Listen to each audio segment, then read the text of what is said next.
I was 63 on the day it happened, my birthday. And all because of a dish of creamy mushroom casserole. I was thrown out of my own son's house by his wife. My son stood there watching coldly from the side, never saying a word. I clung to the doorframe with everything I had, refusing to let go. Carrie, it's freezing outside. Are you really going to throw me out like this? The only answer I got was the deafening slam of the door and the wind slicing through the hallway like a blade.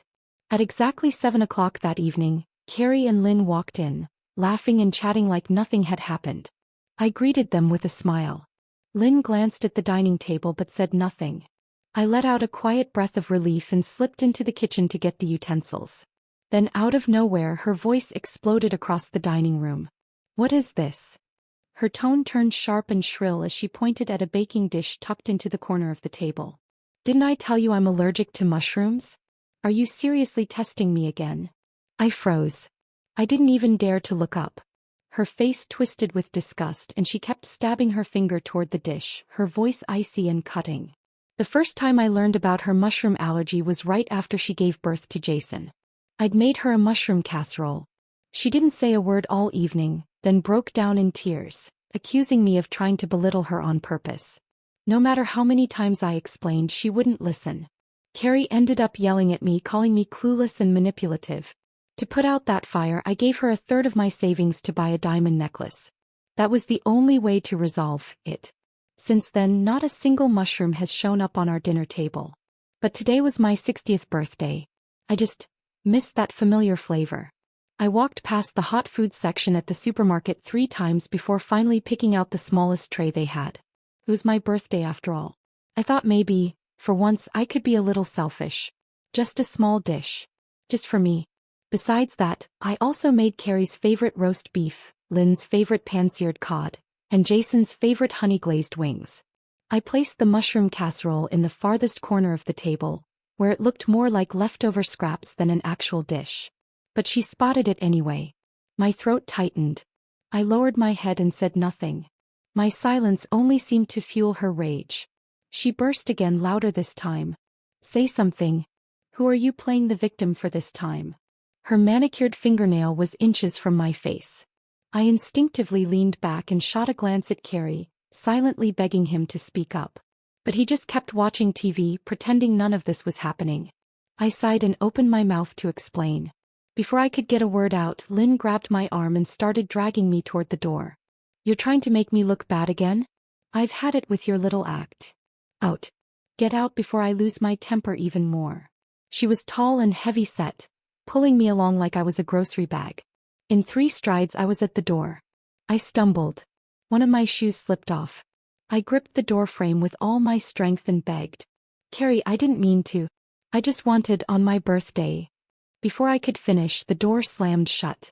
I stood outside, my cheek pressed against the cold metal, finishing the sentence in my head. Just wanted to taste a bite of creamy mushroom casserole. I don't know how long I sat there before a familiar voice broke the silence. Grandma? What are you doing on the stairs? I looked up. Jason was standing a few steps up, staring at me in disbelief. My voice caught in my throat. Jason, you're back? He nodded, then walked over and knocked on the door. Lynn answered immediately, her face lighting up. She pulled Jason inside, fawning all over him, asking if he'd lost weight, if he was eating enough. The two of them laughed as they walked into the house. I followed quietly, doing my best not to make a sound.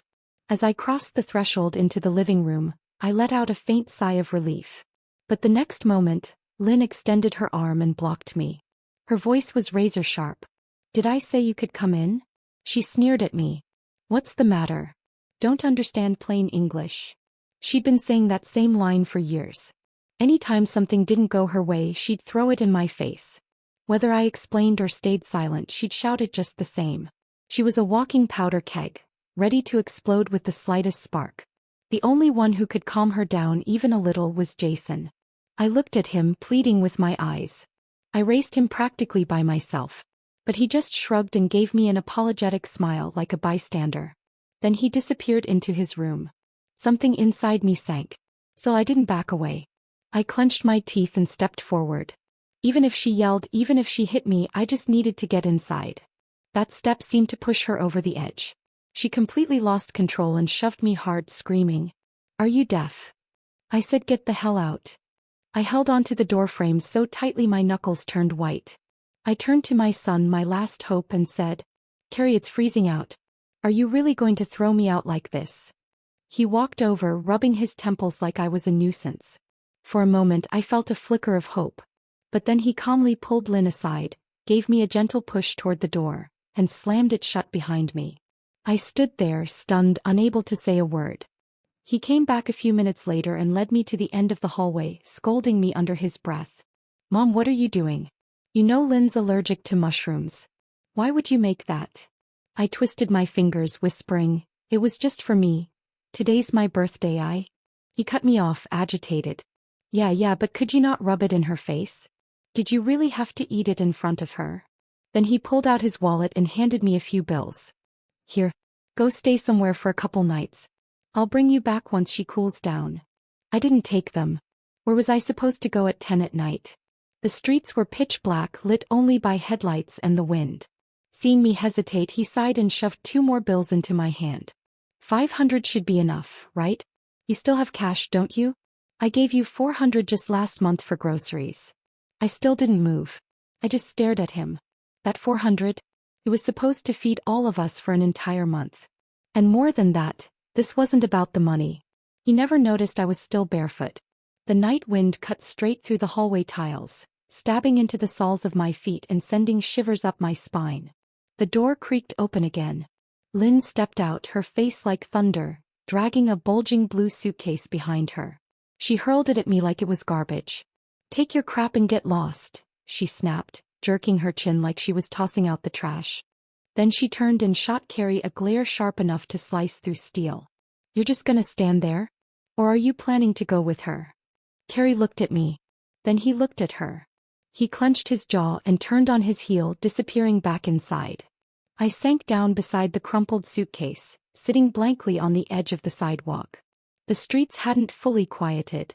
Cars still passed. Strangers hurried by, none of them noticing the woman trembling on the curb. The year Carrie got married, his father and I scraped together everything we had to help with the down payment on their house. After his father died, Carrie asked me to move in with them. First I said no. Jason had started boarding school, he didn't need rides anymore. Lynn, while polite on the surface, always carried a quiet disapproval of me. I didn't want to wedge myself into their little family unit. Children grow up. They should build their own lives. That was something I'd always believed. But less than a year later, Lynn found a lovely house in a prime neighborhood. The only problem? They didn't have the cash. So they started working on me. They convinced me to sell the little house I lived in and combine it with what little my late husband left behind, just enough to help them cover the down payment. I hesitated. That old house wasn't much, but it was my only safe harbor. I still remembered what my husband said, gripping my hand on his deathbed. "Linda, whatever you decide, keep that house. Once I'm gone, there's no one left to look out for you. You'll have to protect yourself." But then Jason wrapped his little arms around me and said, "Grandma, I want to live in a big house. This one's too small." Lynn chimed in, "Mom, you'll love this place. It's got a huge yard, perfect for planting all your favorite herbs." Carrie added, "Dad's gone. I worry about you being alone. We'll all be together. It'll be cozy, full of life. That's how it should be." 3 expectant faces looked at me and my heart softened. I gave in. Carrie was so excited he spun me around in circles like a little kid.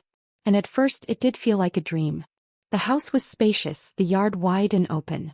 Only, that yard wasn't for growing herbs. Lynn set up a wooden platform and tossed on a thin pad. "Budget's tight," she sighed. "We could only do 2 bedrooms for now. Mom, just hang in there, sleep out on the terrace for a bit." Carrie stood there saying nothing. Later, the renovations were completed. One room became Jason's study. Kids need a space to focus. The other? Lynn's walk-in closet. She's dreamed of this since she was a girl. In that entire house there wasn't even a corner for me. I stared at Carrie, lost. He mumbled, "Mom, just wait till Jason goes off to college. We'll give you his room then." But by that point, what choice did I have? I stayed. That night, close to midnight, I tried calling Carrie. He didn't answer. I called again. And again. Finally, his voicemail kicked in. I can't come to the phone right now. Please leave a message. I let out a hollow laugh. What was I still hoping for? The wind slapped my face like tiny knives. I pulled my coat tighter and started walking toward a run-down motel at the corner. At the front desk, a young woman was stifling a yawn as she checked me in. Just as I was about to head upstairs, she called out to me and held out a small box with a strawberry shortcake inside. Her voice was soft, a little shy. "Ma'am, happy birthday." My throat tightened. I whispered a thank you, and the tears I'd held back all night finally broke loose. A stranger remembered my birthday. But my own son, on this day, had thrown me out of his house right alongside his wife. Honestly, even a stray dog would have been treated better. The next morning, after checking out of the motel, I couldn't help myself. I wandered back to that all-too-familiar neighborhood. From a distance, I saw Lynn at the entrance, holding onto her parents as they walked inside. Carrie stood beside them, smiling like the perfect son-in-law.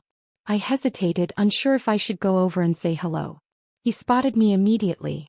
After whispering something to Lynn, he hurried toward me. My eyes burned. My voice came out cracked and weak. "Carrie." But before I could say anything more, he grabbed my arm and pulled me into a corner, his voice sharp and hushed. "Mom, what are you doing here? I told you, find a place to stay for a few days. It's only been one night." The first words out of his mouth were complaints. Not a single question about where I'd slept, whether I'd eaten. Not even a mention of my birthday yesterday. I stared at him, the warmth draining from my gaze. "She's bringing her parents to live here too?" He looked away, then nodded quickly. "They missed Jason. Just staying a few days." My voice was soft, but each word landed like a stone in his ears. "Where are they going to sleep? In the shed out back like I did?" He scoffed without thinking. "Come on, Mom. What kind of question is that? Of course not, they're not sleeping in the shed." But I had. For 5 years. The tears came then, relentless and hot, falling in heavy drops I couldn't wipe away fast enough. Seeing me cry, Carrie groaned and stamped his foot like a frustrated child. "Mom, please, don't do this now, okay? Just don't come back yet. Let me figure things out." Cold wind whipped at my legs, tossing dry leaves against my ankles. I stood there, clutching that worn-out suitcase, one foot inside a pair of tattered house slippers, the sole nearly worn through.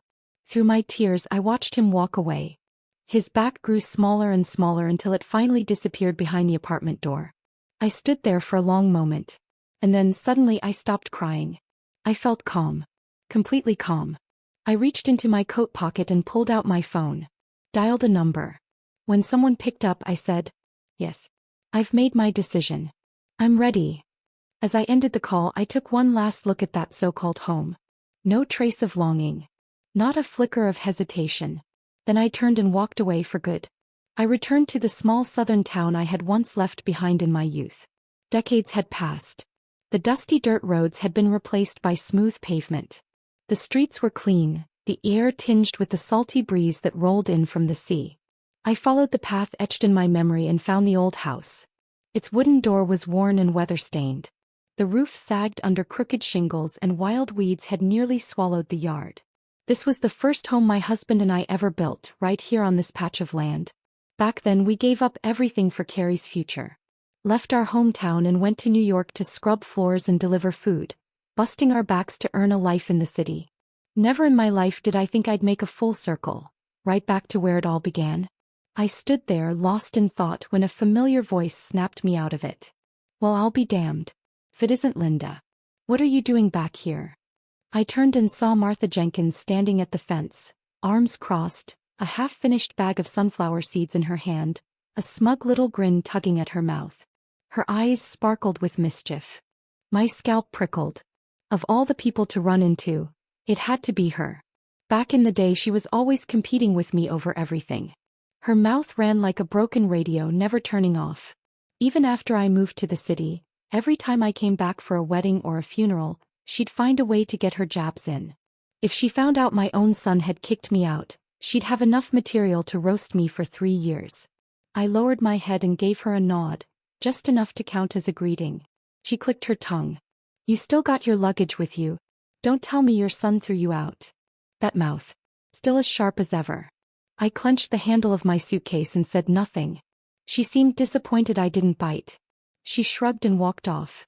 I stepped into the old house, poured myself a glass of cold water and gnawed on some stale bread. Then I got to work cleaning the yard. Mold on the floorboards. Rat droppings on the old stove. Suddenly I heard a racket outside. I opened the door and nearly jumped.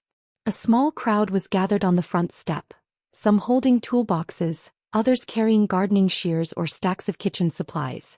And right in the center was Martha, clutching a plastic bucket and looking as proud as a peacock. The moment she saw me, she hollered over her shoulder, "Told ya I wasn't lying. It's really her, Linda's back." She must have gotten kicked out by her son. The crowd erupted in chatter. My ears rang, my head swam. I nearly lost my balance. She really brought people here just to gawk at my shame? I glanced around the yard, wondering if there was a stick nearby I could use to chase them off. But before I could do anything, Martha strutted right in like she owned the place. She plopped her bucket down in the kitchen, peeled off her jacket and made herself at home. Within minutes I stood at the kitchen doorway, dumbfounded by what I saw. Someone was pulling weeds in the yard. Someone else was on a ladder cleaning the windows. Another was fixing the pipes. Someone was even replacing the busted bulb on the porch. The place buzzed with life and laughter. Everyone gave me a warm smile. I looked at them, then back at Martha. She bumped me with her elbow. "Well, you gonna just stand there or help me with this bucket? It's my own homemade fruit wine. Smells like heaven." My throat tightened. I blinked hard and managed to choke out, "Thank you." Even I couldn't miss it now. These people were here because of her. Every so often she'd shout out into the yard, "Jerry, quit slacking, I see you." I stared at her, confused. She shrugged, completely casual. "I'm the women's community coordinator now. These folks, they listen when I call." I blinked, then nodded, genuinely impressed. "You're incredible." She grinned like a cat who just caught a bird. Then she narrowed her eyes and asked, "All right, spill it. Why'd you really come back?" I looked her straight in the eye. "My son threw me out." She stared. I didn't flinch. They were the ones who'd done wrong. I had no reason to hide. After a pause, she jumped up and started pacing in a circle, muttering to herself. "I was just joking, I didn't think he'd actually do it. I thought you were just back for Thanksgiving." She looked me up and down. "Seriously? You came back looking like this?" Then without warning she grabbed my arm. "Come on, Linda. We're going back to set him straight. That boy needs a good talking to. Ungrateful little brat." I patted her hand gently. "What for? So I can go back to scrubbing dishes and waiting on them hand and foot? Oh, I'm done. I've finally figured it out." She stared at me for a moment. Then suddenly she smiled. "Welcome home." I looked at her and smiled back, deeply grateful. Life in the small town was quiet and simple. With a few weeks left before the school year started, I made good use of the time. I tilled the patch of land behind the house and planted vegetables. Then I stopped by the feed store in town and bought a few chicks and ducklings, setting up a little pen next to the old shed. "Once these chickens and ducks are ready for market, I'll pay you back every penny," I said seriously to Martha while scattering feed. She'd fronted the money for the seeds and the animals. She rolled her eyes dramatically. "Oh, shut up. You don't owe me a thing. Remember that night I went into labor during the blizzard? You ran barefoot from outside town just to sit by my side, and you gave me blood. I'd be 6 feet under if it weren't for you." I nodded. "Fine. Then we'll call it even and forget about the interest." We both burst out laughing, the kind of deep belly laugh that shakes your ribs and leaves tears in your eyes. Just as our laughter faded, my phone rang. "Caller ID, Carrie." It was the first time he'd called in 3 months. I stared at the screen, surprised by how calm I felt. Martha took a few steps back to give me space, then promptly stepped right back in, pretending to feed the chickens with exaggerated innocence, her whole body straining to eavesdrop. I gave her a look inside, then tapped the speaker button. Carrie's voice came through, flat as ever. "Mom, where the hell have you been? If you're done playing around, come back already." Lynn's mom threw her back out doing aerobics and now everything's dumped on me. "Seriously, you were way more useful than her. Lynn just lies on the couch like she's royalty. I come home from work and have to cook, clean, wait on her hand and foot." He hadn't changed a bit. Complaining right out the gate, no trace of concern. Not a single question about where I'd been these past 3 months. How I survived on $500. Whether I had a bed to sleep in. I kept my voice steady. "Carrie, it's been 3 months. You never thought to ask how I've been. There was a pause. Then a long sigh. Oh come on, don't be dramatic. You're clearly doing fine. Look, now's not the time to argue, just come back already. I could use the help. I cut him off, calm but firm. Carrie, I've only got two things to say. 1. I'm not coming back. 2. From this day forward, don't call me Mom. And with that I ended the call. A few seconds later he called again. I blocked the number. The silence that followed was the sweetest thing I'd heard in months. Like snow finally melting after a long, bitter winter. I turned to Martha, still faking innocence beside the chicken coop. You heard that, didn't you? Go ahead, get your laugh in. She scoffed, tilting her chin. What would I laugh at? That man's a complete jackass. You just had bad luck, that's all. Then her tone shifted. She grew quiet, sincere. So you're really planning to stay here? Just live your life? No more reaching out to him. She clicked her tongue. Honestly, you'd be better off without a son like that. At least then you'd qualify for low-income housing. I opened my mouth to respond, but a crisp male voice called from outside the gate. Excuse me, is Ms. Linda Walker home? My heart jumped. He'd finally arrived, the one I'd been waiting for. It was Mr. Harris, the retired principal from the town's elementary school. He'd actually called me back on my birthday week, asking if I'd consider returning to take on a role as the school's kitchen supervisor and dorm matron. I'd planned to announce it to the family that day, but they never gave me the chance to speak. Over the years, trying to keep up with Lynn's ever-changing dietary demands, I'd practically taught myself an entire degree in nutrition. Low-fat, high-protein, she insisted. So I watched YouTube videos, studied recipe books, tested dish after dish. Eventually, I started a little channel of my own, recording step-by-step videos of balanced, affordable meals. To my surprise, it gained a small following. Mr. Harris was one of those followers. The town's elementary school was a modest public institution. Teachers had to wear a dozen hats. Teaching, cooking, dorm duty, you name it. But Harris was no cook. Meals were so bad the kids flinched every time the lunch bell rang. They were shrinking before his eyes. Desperate, he scoured the internet for help and stumbled onto my Affordable Meals for Grandkids series. After that, he began sending me little photos and video clips from the school. Kids racing across the playground, tiny hands scribbling drawings and thank you notes. Each time I saw those sweet, toothy grins, something warm and achy would swell inside me. I started sending things back, school supplies, socks, homemade snacks, whatever I could spare. But that didn't last. One day while cleaning the kitchen, Lynn accidentally tapped my tablet and a video started playing. She exploded. Why are you posting this crap online? Don't you realize you could expose our address? Our private life. I tried to explain, it's just recipes. Shot in the little kitchen nook. No faces, no personal details. She sneered. Do you ever listen to a word I say? That phrase. She used it every time she wanted to shut me up. But not this time. This time I stood my ground. I didn't do anything wrong. She didn't argue. She just walked away. Later that evening she accidentally knocked my old tablet off the counter. The screen shattered. Total loss. A few days later, Carrie showed up with an old flip phone and said, "This one's simple. Less likely to break." After that, I had no way to update my videos. The channel slowly went quiet. When Mr. Harris, the school principal, found out, he made a point to visit in person. He looked me straight in the eye and said, "Linda, we really need you. Come join us as the kitchen supervisor and dorm matron." I hesitated. Part of me still wondered, if I left, who would cook for that family? Who would take care of them? Then one afternoon I stood in front of the frozen section at the grocery store, holding a discounted tray of creamy mushroom casserole. And suddenly it hit me. All my life I'd only ever been someone to someone else. Carrie's mother, Jason's grandma, Lynn's so-called maid. Not once had I asked myself, who am I? My name is Linda Walker. I still have a life to live. And I don't want to spend the rest of it tiptoeing around other people's moods. So I said yes. When I told Martha, her eyes bulged. You what? Harris, you dog. You just wrangled yourself another unpaid laborer, didn't you? Mr. Harris flushed bright red and waved his hands frantically. No, of course she'll be paid. $2,000 a month. Plus 3 meals a day. He paused, voice dropping slightly. I hope that's all right. I nodded. He exhaled with relief and clasped my hand. Thank you, Linda.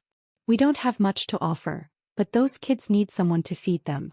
Martha stood nearby with her hands on her hips, sighing like she'd lost a long-running bet. I swear I need to go home and look this up, see whether Women's Affairs Coordinator ranks higher than dorm matron. I had just gotten the upper hand and now this. And just like that, I officially became the town elementary school's dorm matron. Martha handed me her niece's old smartphone and installed a new video editing app for me. I expanded the yard, built a proper chicken coop, and added dozens of new chicks. Each morning, I rose with the mist, fed the chickens, gathered eggs, and tended to the garden. At dawn and dusk, I cooked for the kids, meals they devoured down to the last bite. They lined up just to say thank you. Miss Linda, your food is so good. I'd wipe the sweat from my forehead and smile at them, full and proud. I used to cook like this back in that house too. I tried hard every single day. But Lynn always turned up her nose. This is just carbs, she'd say. No nutritional value at all. I'd explain, it has protein and veggies. It's balanced. She'd immediately snap, so now you're talking back to me? And Carrie, he always disappeared. No matter what, I was the one who had to apologize to keep the peace. But not anymore. Now I speak freely. I no longer analyze every word, no longer walk on eggshells. I rise with the sun and rest with the stars. It's a steady life. A free one. I thought that chapter of my life had finally closed. Until one afternoon, as I was editing the latest episode of Cafeteria Chronicles, my phone rang. An unfamiliar number. It was Carrie. The moment I answered, his voice exploded. Mom, are you telling people I'm ungrateful? That we kicked you out? Do you know how hard I've worked to get ahead in my company? And now my boss, calls me out in front of everyone saying I have character issues. Can you not screw things up for me? Not a single apology. Even now, he didn't see anything wrong with what he'd done. I let out a sigh and spoke clearly, slowly. Carrie, I'm not your mother anymore. Haven't you figured out what that means? Don't call me again. I hung up, blocked him on the spot. And just like that, silence returned, clean, final. That heaviness in my chest melted away like spring thaw. When I looked up, Martha was crouching by the coop like a guilty cat, trying to sneak back without being noticed, only to meet my eyes head-on. I narrowed mine at her. Alright, spill it. Was it you? She fidgeted. I didn't mean to. I was just chatting with my niece. I had no idea your son's boss would actually listen to her. She paused, then suddenly perked up. Remember how proud you used to be? Bragging about Carrie getting into that big company? I was so jealous. But get this. My niece got into the same company. And it wasn't even hard. I gave her a genuine nod. She's impressive. Martha tossed her head back and beamed. Damn right she is. I created a new account. Every day I filmed short videos, snippets of my garden, the chicken coop, the meals I cooked. They were simple, honest, with a dash of grandma-style humor. Slowly but surely people started watching. The comments flooded in. This kitchen feels like a warm hug. Can you be my grandma, please? Soon they were sending recipe requests from all over the country. This spinach salad is for Wendy in New York. This creamy baked pumpkin? David from Chicago asked for it. And this golden crispy roast chicken? Helen from San Francisco says it's her favorite. One day, I accidentally caught Principal Harris in a video while he was trying to teach a third-grade class about area and perimeter. The kids looked like they were deciphering hieroglyphics, heads tilted, brows furrowed, totally lost. Most of them bombed the quiz. The comments section exploded. Draw 2 lines, one short, one long. Show them what length means, for heaven's sake. You know what? I'm coming over this weekend. And someone actually did. The next day, a young man showed up at the school out of breath, carrying a foldable teaching board. Thick brows, bright eyes, clear voice. Within minutes, he had every kid nodding along like they'd just discovered magic. Harris was so moved he grabbed a cleaver and marched to the backyard to butcher a chicken, shouting, "This deserves a celebration."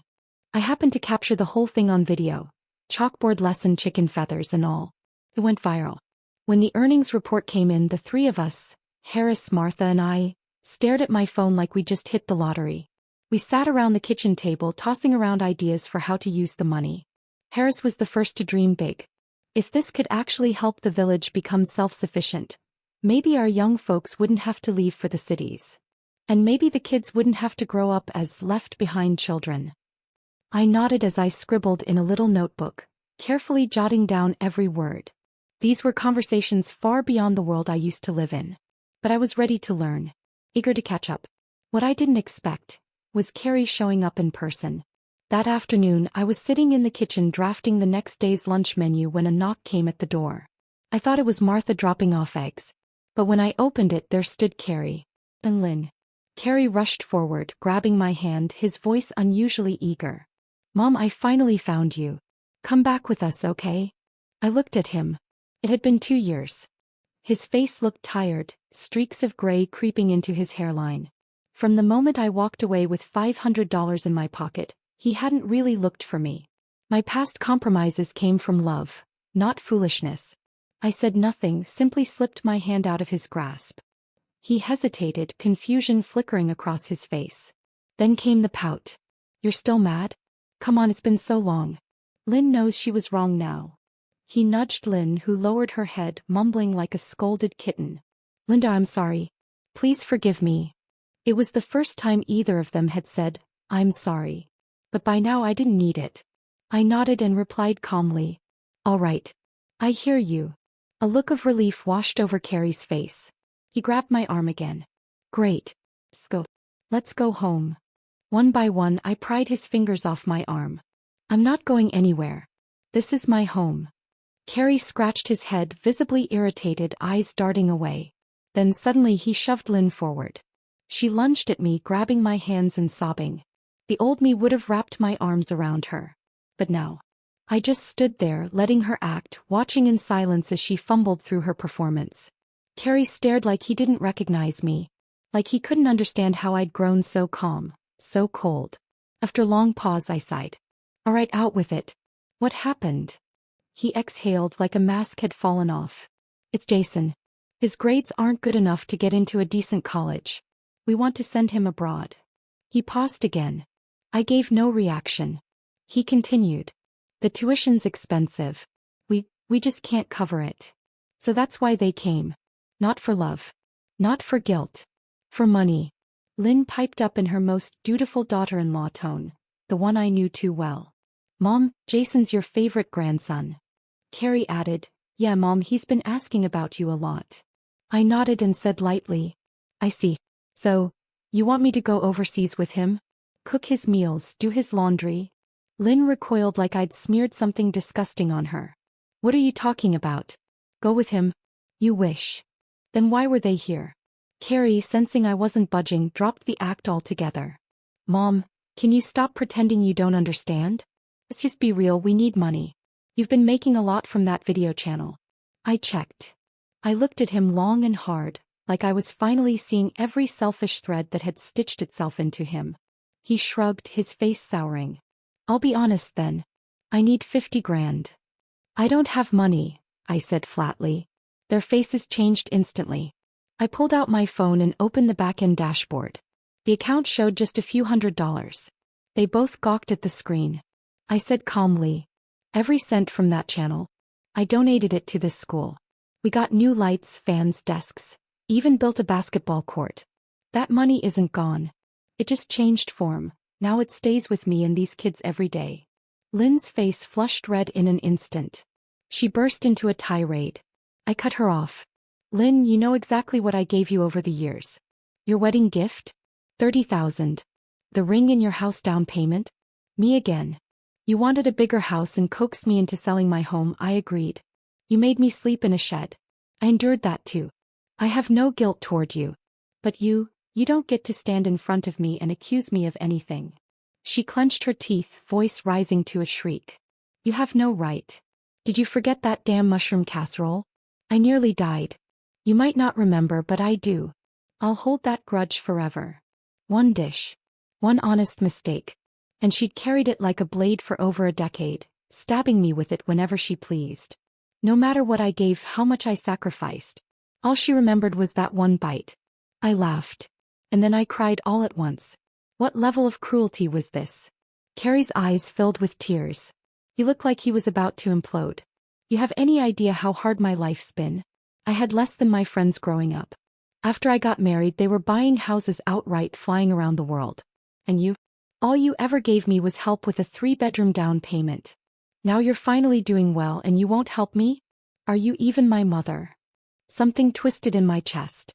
This was the boy I'd raised, the boy I'd poured every last drop of effort into. The boy I gave up everything for. When he was little, I scrimped and saved to get him what he wanted. If other kids had it, I found a way to get it for him too. Martha used to tease me. You're raising a rich boy on a poor woman's budget. I'd laugh and say, that's what parents do, give their kids the best no matter what. I really believed he'd grow into a kind, decent, grateful man. But somehow he grew the other way. I looked him straight in the eye, my voice cold enough to freeze the air between us.